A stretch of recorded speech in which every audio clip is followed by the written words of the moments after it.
A morte do ditador da Coreia do Norte mergulha a região numa onda de incertezas. O Japão e a Coreia do Sul, países sob a mira dos mísseis norte-coreanos, convocaram reuniões de emergência de seus conselhos de segurança nacional.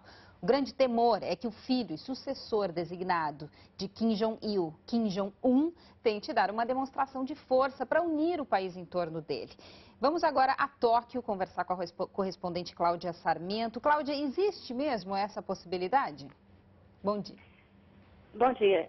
Sim, existe essa possibilidade. A notícia da morte do líder norte-coreano realmente pegou a região asiática de surpresa, embora já se soubesse que ele estava doente e que a sua sucessão vinha sendo preparada pelo menos desde o ano passado. O que existe é uma incerteza, uma insegurança em relação ao que está por vir, já que nós estamos falando de um regime completamente fechado. No início da noite aqui, a mídia estatal da Coreia do Norte anunciou que os militares e o povo deverão seguir a liderança de Kim Jong-un, filho do ditador, agora chamado oficialmente de grande sucessor, e manterão o legado comunista. A posição dos militares é uma das questões que assusta os analistas ocidentais. Jong-un não teve o mesmo tempo de preparação que seu pai para assumir o poder, não se sabe ao certo se ele tem o apoio dos generais, que são contrários a reformas.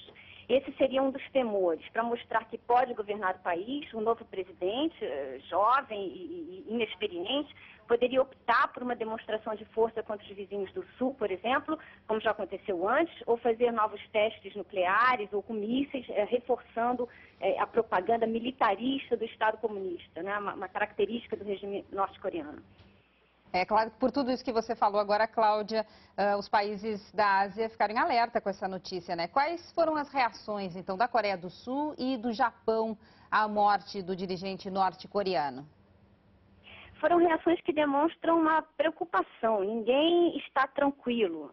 A primeira medida da Coreia do Sul foi colocar o seu exército em estado de alerta, mas por enquanto não há notícias sobre aumento da movimentação militar na fronteira entre os dois países.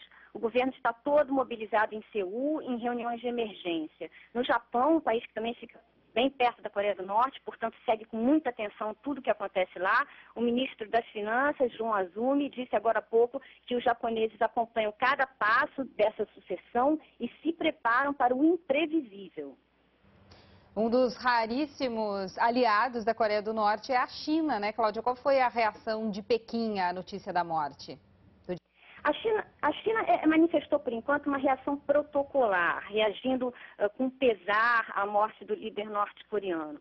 O governo anunciou a morte em sua rede pública de TV, fez uma retrospectiva da vida do presidente por alguns minutos, grande aliado de Pequim, e disse confiar que os norte-coreanos manterão a sua unidade e a amizade com a China, ajudando a preservar a paz na península coreana. Essas foram as palavras de Pequim. Mas ainda precisaremos esperar um pouquinho mais por um posicionamento mais claro da China, que não tem nenhum interesse em ver uma situação de instabilidade, como uma revolta popular na Coreia do Norte, às portas da sua fronteira.